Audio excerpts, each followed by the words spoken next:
Hello friends, welcome to our another new blog.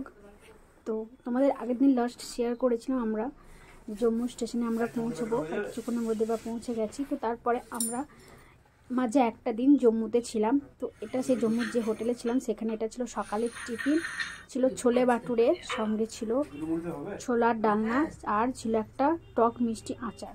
তো সেটা খেয়ে দিয়ে আমি এখানে একটু ল্যাপটপ নিয়ে ঘাটাঘাটি করতে বসে পড়েছি, আর বর্মশাই গেছে একটু বাইরে বেড়াতে।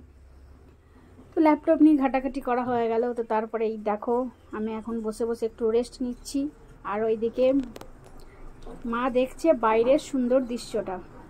তো আমরা যে হোটেলে ছিলাম এটা হচ্ছে সেই হোটেলের রুমটা। তো কী করবো, মাঝে মাঝে একটু বোর হচ্ছিলাম আর ল্যাপটপটা ঘাটাঘাটি করছিলাম, তার সঙ্গে একটু এই ক্যামেরা নিয়ে একটু খ্যাপামো পাগলামি এইসব করছিলাম। কি করব, সময় কাটছিল না। আর এটা তো আমরা তারপর দিন সকালেই চলে গেছিলাম ওখান থেকে। তো যাওয়ার আগে ভাবনা তোমাদের সঙ্গে এই হোটেলের রুমটা একটু শেয়ার করে নিই। আমরা যে রুমটায় ছিলাম সেই রুমের সুন্দর ভিউটা তোমাদের সঙ্গে একটু শেয়ার করে নিই। তো তার জন্য আমাদের সব দেখো প্যাকেজ, মানে আমাদের ব্যাগ গোছানো কমপ্লিট, আর আমরা বিছানাটাও সুন্দর করে গুছিয়ে দিয়েছি। তো তার যাওয়ার আগে, রুমটা ছাড়ার আগে ভাবলাম তোমাদের সঙ্গে একটু সুন্দর করে রুম টুরটা দিয়ে দিই ছোটো করে, যাতে তোমরাও দেখতে পারো। দেখো আমাদের কত লাগেজ হয়েছে, মানে প্রচুর লাগেজ হয়ে গেছিলো। মানে এই লাগেজ বইতে বইতে আমি তো কিছুই বইতে পারিনি, যা বয়েছে সব আমার কর্তামশাই আর মা মিলে বয়েছে। তো এত লাগেজ হয়ে গেছে, মানে প্রচুর, মানে যত না জামা কাপড় লেগেছিলো তার দ্বিগুণ জামা কাপড় আমরা নিয়ে গিয়েছিলাম। মানে আমি বেশি, আমার জামা কাপড়টাই বেশি ছিল। আর নিচে ওই দেখো আমাদের গাড়ি অলরেডি চলে এসে দাঁড়িয়ে পড়েছে। তো এবার আমরা যাবো জম্মু থেকে পৌঁছে যাবো। এই ভিউটা দারুণ। আর আমরা সকালবেলা চাটা খেয়ে নিয়েছিলাম। তো আমরা যখন গাড়িটা আমরা এখান থেকে গেছিলাম তখন সকাল প্রায় তারাপীঠ বাজে, খুব সকালে বেরিয়েছিল। আর পৌঁছাতে নিতে আমাদের বিকেল 5টা হয়ে গেছিলো। পুরো 8 থেকে 9 ঘন্টার জার্নি ছিল। আর মাঝে মাঝে আমরা অনেক জায়গা হল্ট করেছিলাম টিফিন খাওয়ার জন্য, খাবার খাওয়ার জন্য। এত বিরক্তকর লাগছিল। তো নেক্সট ব্লগে আমি তোমাদের সঙ্গে শেয়ার করবো পাহাড়ের পাহাড়ের পরিবেশ। এই ব্লগে আমি সব কিছু শেয়ার করবো না, কারণ আমি ব্লগটা ছোট ছোট করে শেয়ার করতে চাইছি। চাইছি না ব্লগটা বড় হয়ে যাক। এটা হচ্ছে হোটেলের বাইরের ভিউটা। আমরা মেন রোডের দাঁড়িয়ে স্টেশনের খুব কাছেই। আমরা যখন স্টেশন থেকে এসেছিলাম মোটামুটি 5 মিনিটও আমাদের লাগেনি গাড়ি করে, বাট প্রচুর লাগেজ ছিল বলে আমাদের গাড়িটা নিতে হয়েছিল একবারে মেন রোডের ধারেই। হোটেলটা আমরা নিয়েছিলাম। জাস্ট সকালের পরিবেশটা অসাধারণ লাগছিল, অসম লাগছিল। জম্মুর এই হোটেল থেকে বাইরের পরিবেশটা খুব সুন্দর লাগছিল। এখানে আমরা 1 থেকে 1.5 দিন মতো ছিলাম। আমরা জম্মু থেকে হোটেলে এসেছিলাম তখন প্রায় রাত্রি 12:30 পৌনে 1 হবে। হোটেল পৌঁছতে নিতে আমাদের 12:30 পৌনে 1 হয়েছিল। আর এই দেখো এইগুলো হচ্ছে আমাদের লাগেজ। তো লাগেজগুলো তোমাদেরকে একবার দেখিয়ে দিলাম। আর আয়নাটা এতটাই উঁচুতে ছিল আমি লাগানো পারছিলাম না, কারণ আমার হাইটটা অত্যধিক শর্ট। আর এখানকার দরজাগুলো দেখছি প্রচুর লম্বা লম্বা। আমাদেরকে যেহেতু ঠান্ডা ছিল, প্রচুর ঠান্ডা ছিল বলে আমাদের 2টো ব্ল্যাঙ্কেট দিয়েছিল, কারণ আমাদের 2টো বিছানা হয়েছিল। তো এই দেখো আমি তোমাদের হোটেলের ভিউটা সুন্দর করে একটু ছোট্ট করে দিয়ে দিলাম যতটা পারলাম।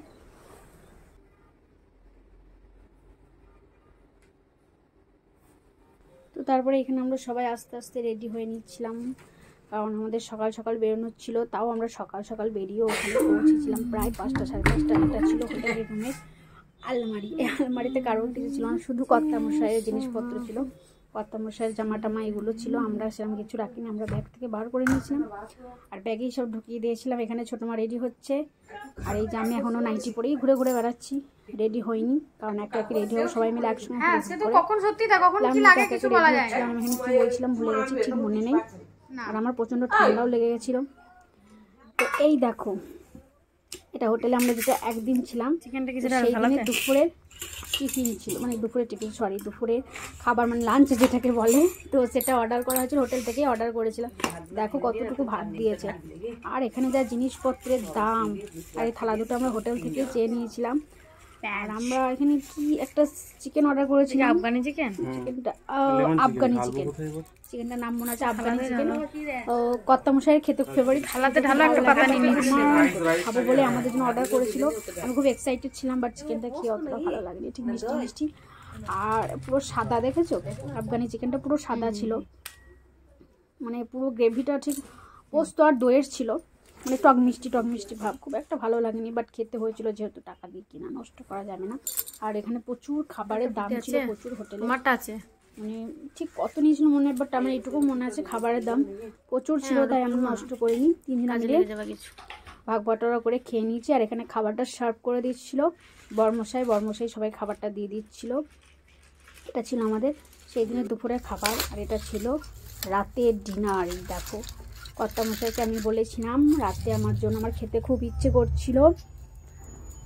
এটা চিকেনের একটা আইটেম, আমার ঠিক মনে পড়ছে না, চিকেন কী বলে এটাকে, পোড়া পোড়া, হ্যাঁ চিকেন কাবাব। আমার চিকেন কাবাব খেতে খুব ইচ্ছে করছিলো। তো কর্তামশাই বেরিয়েছিল, তো সেই জন্য কর্তামশাইকে বলেছিলাম তুমি আমার জন্য কাবাব নিয়ে আসবে। আর এই দেখো 2 রকমের চাটনির সাথে নিয়ে এসেছিলো চিকেন বিরিয়ানি। তো এখানকার বিরিয়ানি জঘন্য ছিল, একটু ভালো লাগেনি। বিরিয়ানিটা জাস্ট বাজে ছিল, বাজে মানে ওই কাবাবের চিকেনগুলোই মিশিয়ে দিয়েছিল বিরিয়ানির মধ্যে, রাইসটা আলাদা ছিল। এখানে মানে আমাদের এখানকার বিরিয়ানি আর ওখানকার বিরিয়ানির মধ্যে অনেক প্রচুর তফাৎ। খেতে জাস্ট জঘন্য ছিল, আমার একটু ভালো লাগেনি। বিরিয়ানি আনতে বলেছিলাম, এনেছিল, আনতে বলিনি কর্তামশাই, যেহেতু আমি বিরিয়ানি খেতে ভালোবাসি বলেছে কাবাবের সাথে বিরিয়ানিটা নিয়ে এসেছিলো।